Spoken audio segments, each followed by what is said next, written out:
우리나라에 기독교가 처음 들어왔을 때 많은 사람들이 오해하기를 기독교는 서양의 종교이고 기독교는 부모도 모르고 조상도 모르고 제사도 안 드리는 불효막심한 그러한 종교라고 많이 핍박을 했습니다.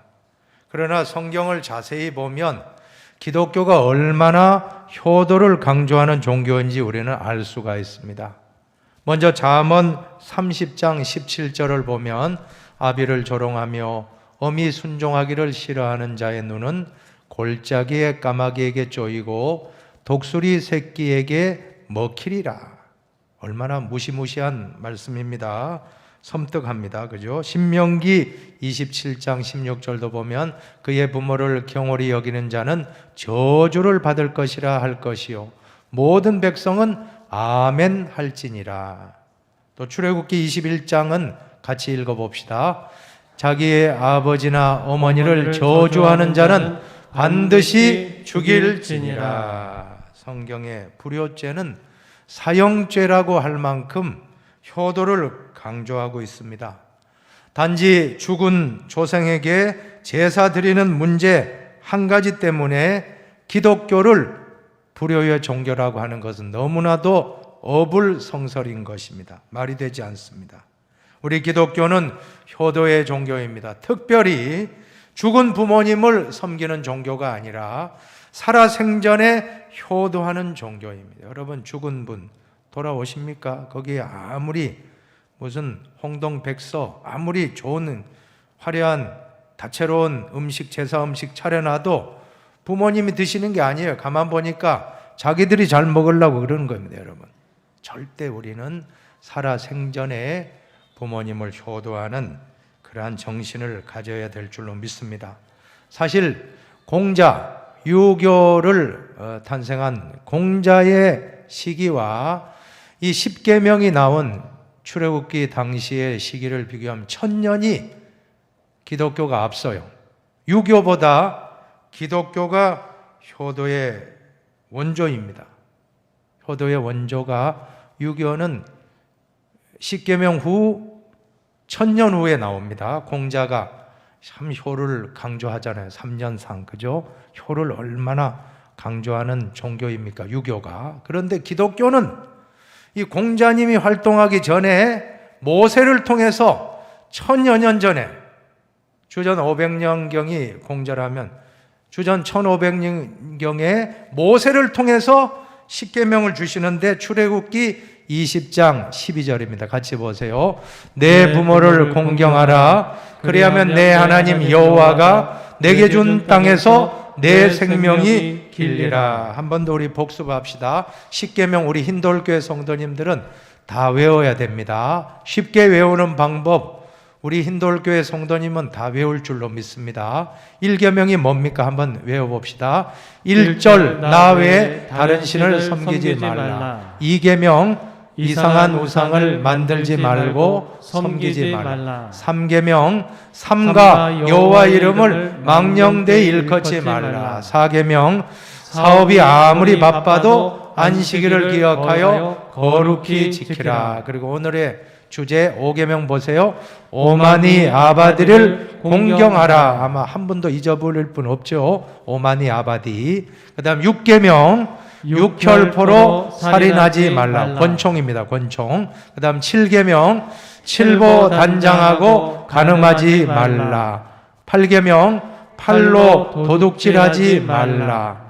9계명 구렁이 담 넘어가듯 거짓말하지 말라. 10계명 10원짜리 동전 하나도 이웃의 것을 탐내지 말라. 아마도 우리 힌돌 성도님들은 한 분도 십계명 모르는 분 없을 줄로 믿습니다. 네, 십계명을 가만히 보면 1계명부터 4계명은 하나님과의 관계의 계명이라면 5계명부터 10계명은 사람과의 관계의 계명인데 그 중심에 부모 공경이 있다는 겁니다. 5계명을 지키는 분은 하나님 아버지도 잘 공경합니다. 육신의 부모님을 잘 공경하는 분은 보세요. 하나님 아버지도 잘 공경해요. 그리고 육신의 부모님을 잘 공경하는 분은 절대 남을 해칠 수가 없어요.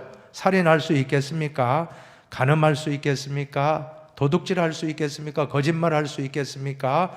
이웃의 것을 탐내는 일을 하겠습니까? 그래서 부모 공경의 계명이 제일 중심입니다. 그래서 에베소 6장 2절로 3절 같이 보세요. 내 아버지와 어머니를 공경하라. 이것은 약속이 있는 첫 계명이니 이로써 내가 잘 되고 땅에서 장수하리라. 5계명을 잘 지키면 잘 된다는 거예요. 5계명 잘 지키면 하나님도 공경하죠. 이웃도 사랑하죠. 그러니까 잘 될 수밖에 없습니다. 그리고 건강의 복을 받아요. 효도 잘하는 분 보시면 건강의 복을 받습니다. 장수의 축복. 오늘 우리 힌돌교회 성도님들 5계명의 축복을 다 받아 누리시기를 축복합니다. 자, 오늘 본문에서 우리는 노아라고 하는 사람을 살펴보기 원하는데, 노아는 어떤 인물입니까? 창세기 6장에 보면 나옵니다. 6장 9절에 노아는 의인이요 당대의 완전한 자라. 그는 하나님과 동행하였으며, 노아는 하나님과 늘 동행하며 의인이었고 완전한 사람이라고 했습니다. 여러분, 그러나 이 완전한 노아에게도 약점이 있었다는 사실을 우리는 기억해야 됩니다. 그런데 누구에게나, 우리 인간이라면 약점 없는 사람 없습니다. 노아에게는 술이 약점이었습니다. 노아는 명성에 걸맞지 않게 포도주를 마시고 백주 대낮에 벌거벗은 수치를 드러내고 말았던 것입니다. 세상에 완전한 사람은 없습니다. 우리가 구원받은 것도 어렵고 완전해서 구원받은 건 아닌 것입니다. 아브라함도, 우리가 한 몇 달간 아브라함 공부했잖아요. 아브라함도 완전해서 믿음의 조상이 된 게 아닙니다. 아브라함도 실수가 있고 부족한 점이 있었습니다. 그럼에도 아브라함이나 노아나 어떻게 해서 이렇게 큰 인물이 됐습니까? 창세기 6장 8절은 같이 읽어봅시다. 그러나 노아는 여호와께 은혜를 입었더라. 오늘 우리도 아브라함처럼 노아처럼 은혜를 입어야 할 줄로 믿습니다. 하나님의 은혜가 아니면 우리는 이 자리에 있을 수가 없는 것입니다. 그런데 왜 노아가 오늘 실수를 하고 있습니까? 세상이 완악하고 죄악이 관영하고 죄악이 가득 찰 때에도 얼마나 신실했습니까? 방주를 그렇게 산꼭대기에 지으면서 많은 사람의 비방도 이겨내고, 그리고 모든 동물들 쌍쌍이 다 모아가지고 이 큰 대홍수를 준비했던 신실한 노아였는데, 그러나 홍수 심판도 끝나고 무지개 축복도 받고 농사를 그에 지었는데 풍년입니다. 대풍입니다. 큰 풍년이고, 포도를 재배했는데 특별히 포도가 엄청났습니다. 그래서 그 포도로 술을 담았는데 그 포도주를 마시고 긴장이 풀리고 술을 마시다가 이러한 어처구니 없는 꼴을 당한 것입니다. 한마디로 영적인 긴장이 해이해졌을 때 실수가 나오는 것입니다. 여호수아 장군도 여리고성을 무너뜨릴 때는 초긴장했습니다. 매일같이 여리고성을 이스라엘 백성들과 말없이 묵묵히 매일 하루 한 바퀴 6일 동안 돌고 7일째 되는 날 7바퀴를 돈 다음 외쳤습니다. 여리고성 무너뜨린다고 여호와를 외쳤을 때 그 성이 13바퀴째 도는 순간 외쳤을 때 와르르 무너지고 큰 대승을 거두는 체험을 했습니다. 그런데 문제는 그 다음입니다. 그 다음에 여리고성 정복하고 아이성이라고 하는 성을 방문하게 되는데, 정복하게 되는데, 이번에는 어떻게 했죠? 최선을 다한 게 아니고 그냥 2-3천 명만 가면 된다. 2-3천 명 갔다가 대패를 당했습니다. 많은 사람이 죽었습니다. 우리가 깨닫는 것은 방심하면 안 될 줄로 믿습니다. 자동차 사고가 언제 큰 사고가 일어납니까? 초보 운전자는 절대 대형 사고 안 납니다. 초보 운전 다 긴장하고 핸들 딱 잡고 하니까 사고 나도 그냥 접촉 사고예요. 접촉은 사람 죽고 다치는 사고 거의 없습니다. 그러나 한 3년쯤 운전 잘한다 이러면 이제 한 손 놓고 그죠? 싹 가고 그다음에 딱 놓고 막 가고 이러고 엉뚱한 짓 하다가 꽝 하고 큰 사고 납니다. 교만이 문제인 것입니다. 사람의 가장 큰 문제는 교만입니다. 돈을 좀 벌면 교만해지고 좀 높은 지위에 올라가면 또 교만해지고, 소위 말해서 출세하고 잘 나갈 때 조심해야 된다라고 하는 것입니다. 그래도 어떤 분은 집안의 가훈을 이렇게 정했다 그래요. 잘 나갈 때 조심하자. 한번 해봅시다. 잘 나갈 때 조심하자. 오늘 본문에 놓아도 모든 일이 잘 될 때, 잘 나갈 때 한순간의 방심으로 이런 일이 일어났습니다. 성경에 있는 대로 그런즉 선줄로 생각하는 자는 넘어질까 조심하라. 조심하는 저와 여러분 되기를 바랍니다. 그래서 참 안타까운 것은 노아가 술이 약점입니다. 보통 적당하게 먹으면 그런 일 없죠. 근데 그냥 막 퍼마시니까 인사불성이 돼서 나중에는 자기 옷을 벗었는지 하체가 드러났는지 부끄러운 것도 모르고 그냥 잠자다가 이 꼴을 당하고 말았습니다. 탈무드에 보면 아마 이 창세기 이 9장 말씀으로 탈무드의 지혜 문학가가 이런 글을 썼다고 생각이 되는데, 최초의 인간이 포도나무를 재배할 때 마귀가 찾아와서 내 짐승의 피를 거름을 줬다는 거예요. 그게 뭐냐 하면 첫 번째 피는 양의 피고, 두 번째 피는 사자의 피, 세 번째 피는 원숭이의 피, 네 번째 피는 바로 돼지의 피였다라고 하는 것입니다. 그러다 보니까 이제 포도 열매가 잘 되고 술을 포도주로 만들었는데, 사람이 처음에 술을 조금 마시면 온순해요. 참 좋아요.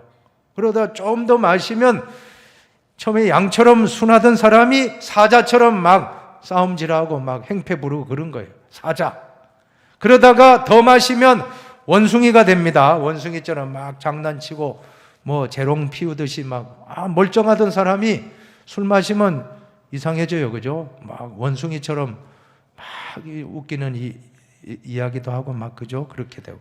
그러다가 더 마시면 돼지처럼 그냥 쓰러져서 어딘지 모르고 나뒹굴게 된다라고 하는 것입니다. 처음에는 사람이 술을 먹다가 좀 더 마시면 술이 술을 먹고, 나중에는 술이 사람을 먹는다는 말이 바로 이와 같은 원리가 아닌가.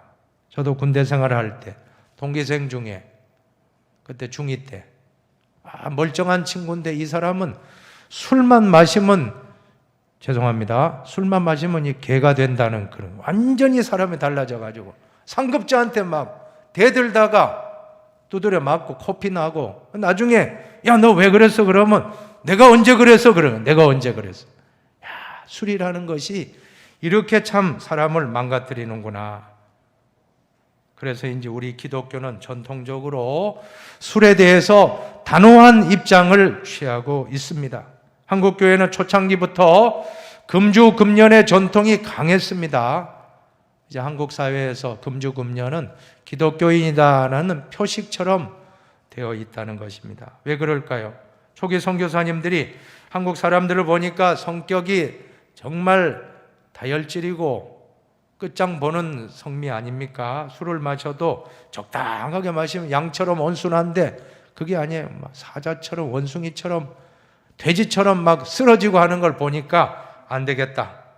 철저하게 술을 언급하는 그러한 참 문화를 정착시킨 것입니다.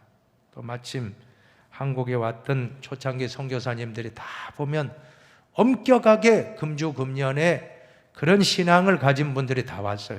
A급입니다. 우리나라에 오신 선교사님들 다 성적도 우수하고 다 뛰어나고 실력도 좋고 신앙도 아주 보수적이고 아주 참 복음적인 분들이 한국 교회에 왔기 때문에 우리나라가 축복받은 줄로 믿습니다. 잘 그 신앙, 이 아름다운 전통을 우리가 잘 이어나가시기를 바랍니다.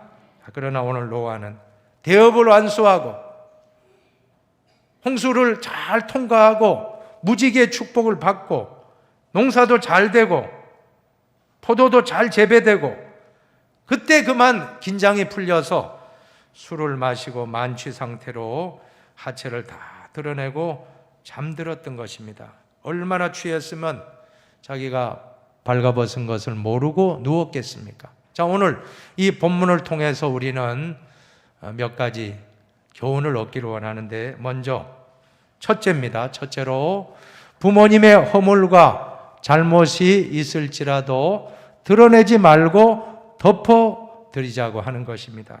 21절, 22절을 같이 보십니다. 포도주를 마시고 취하여 그 장막 안에서 벌거벗은지라.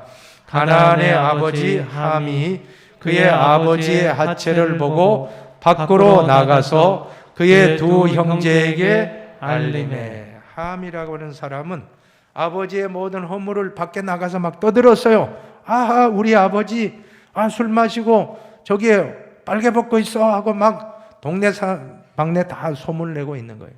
자, 그러나 오늘 셈과 야벳은 달랐습니다. 23절을 보세요. 셈과 야벳이 옷을 가져다가 자기들의 어깨에 메고 뒷걸음쳐 들어가서 그들의 아버지의 하체를 덮었으며 아버지 노아의 수치를 덮어드렸다라고 하는 것입니다.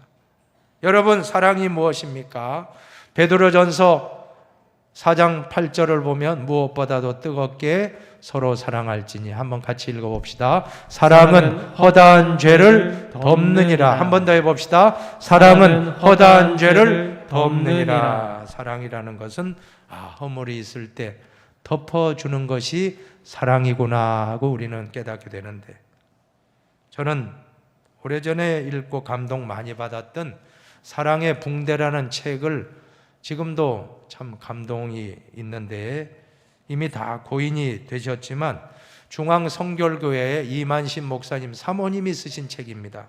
이정말이라고 하는 귀한 사모님이 쓰신 책인데 참 많이 감동받았습니다.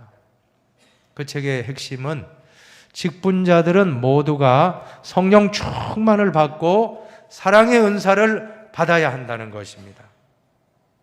그 책에 보면 사모님이 목회 내조를 하는데 초창기에 한 성도님이 사사건건이 사모님을 반대하고 사모님을 무시하고 사모님을 상처 주는 행동을 자꾸 하는 겁니다. 본인은 아무리 잘해보려는데 안 돼요. 너무 답답해서 이 사모님이 교회 본당에 엎드려서 철야 기도를 했다는 겁니다. 철야 기도하면서 하나님, 내 그 사람 때문에 못 살겠습니다 하소연하며 분노를, 또 그 사람을 미워하는 모든 걸 다 표출했는데 한참 기도하는데 하나님 음성을 들려줬다는 겁니다. 네가 문제야, 네가 회개해, 네가 잘못했어 라고 그 음성을 듣는 순간 갑자기 눈물 콧물이 꽉 쏟아지면서 그렇게 하나님께 회개하는데 실컷 울고 나니까 그 다음 미운 마음이 딱 사라졌다는 거예요. 마음속에 그 성도 미워하는 마음이 1%도 없어요. 0.001%. 그냥 너무 사랑스러운 마음으로 바뀌어졌다는 거예요. 그러고 보니까 기적이 일어나는데, 문제는 그 여성도님 문제가 아니고 사모님, 내가 문제였다는 거예요. 내가 바뀌고 나니까 그렇게 반대하던 분이 적극적인 지지자로 그렇게 도와주고 협조하고 했다는 겁니다. 그 다음에는 정말 신바람이 나서 이거구나, 이게 사랑이 승리의 비결이구나 하고는 본인의 사명이 사랑의 은사로 성도들을 사랑의 붕대로 감싸주자는 그 목회를 잘 내조하여 참 많은 역사를 이루었다라고 하는 그런 간증입니다. 얼마나 귀한 일입니까? 오늘 우리도 성령 충만 받으시고 다 사랑의 은사를 받으시기 바랍니다. 그래서 우리는 사랑의 붕대가 되면 될 줄로 믿습니다. 사랑의 붕대로 감싸줍시다. 사랑의 붕대로 덮어줍시다. 우리 부모님을 보실 때도 부모님 허물이 있다면 드러내지 마시고 사랑의 붕대로 감싸서 덮으시기를 바랍니다. 부모님을 사랑하신다면 허물을 다 덮어드리고 잘 우리가 용서합시다. 사랑은 덮어주는 것입니다. 한번 해봅시다. 사랑은 덮어주는 것입니다. 덮어주는 것입니다. 두 번째로 부모님의 허물을 보지 말고 부모님의 은혜만 보면서 감사합시다. 창세기 9장 23절을 보세요. 그들이 얼굴을 돌이키고 그들의 아버지의 하체를 보지 아니하였더라. 셈과 야벳에게 배울 점은, 셈과 야벳은 그 아버지 노아의 하체를 보지 않고 뒷걸음질 쳐서 어떻게 했습니까? 옷을 가지고 와서 아버지를 덮어드리고 나왔다라고 하는 것입니다. 사랑은 남의 실수를 보지 않고 남의 장점만 보는 것입니다. 오늘부터 우리 힌돌 성도님들 서로를 바라볼 때도 단점을 보지 말고 장점을 보시기를 축복합니다. 단점을 보면 불평이 나와요. 그러나 장점을 보면 감사가 나옵니다. 너무 좋아요. 저 집사님 너무 저 장점이 좋다. 저 권사님 저 장점 내가 본받아야지. 저 장로님 내가 저 장점 본받아야지. 저 목사님 내가 저 장점 본받아야지. 우리가 단점을 보지 말고 장점을 보고 배우면 될 줄로 믿습니다. 우리 부모님을 생각할 때도 혹시 부모님 나에게 서운하게 한 거 지금 생각하면 절대 효도 못합니다. 상처가 너무 큽니다. 그러나 오늘 이 시간부터는 부모님 나에게 잘못한 거 단점은 다 이제는 십자가에 못 박고 부모님 나에게 잘해주신 것만 생각하시기 바랍니다. 그러면 우리는 감사하게 되고 효도하게 될 줄로 믿습니다. 우리가 어머니를 생각해 봅시다. 어머님을 생각할 때 아마 대개의 경우 우리는 어머니께 감사할 수밖에 없습니다. 어머니의 10가지 은혜를 한번 돌이켜 봅시다. 그러고도 우리가 감사하지 않는다면 우리는 잘못된 것입니다. 한번 읽어봅시다. 첫째, 나를 잉태하여 키워주신 은혜. 둘째, 해산할 때 큰 고통당하신 은혜. 셋째, 자식을 낳았다고 근심을 털어버린 은혜. 넷째, 쓴 것은 삼키고 단 것은 뱉어서 먹이신 은혜.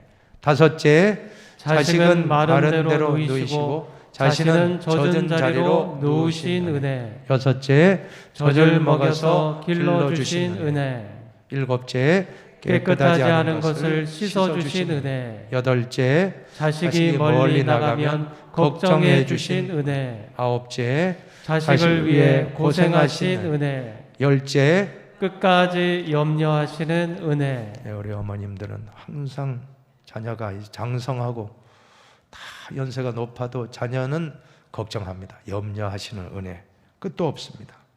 이 시간 우리가 부모님 은혜, 특별히 어머니 마음을 생각하며 같이 한번 반주에 맞춰서 찬양을 합시다.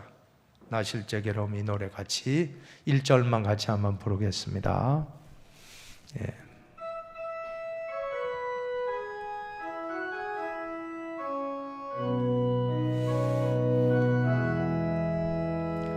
나 실제 괴로움 다 잊으시고 기르실 때 밤낮으로 애쓰는 마음 진 자리 마른 자리 갈아뉘시며 손발이 닿을토록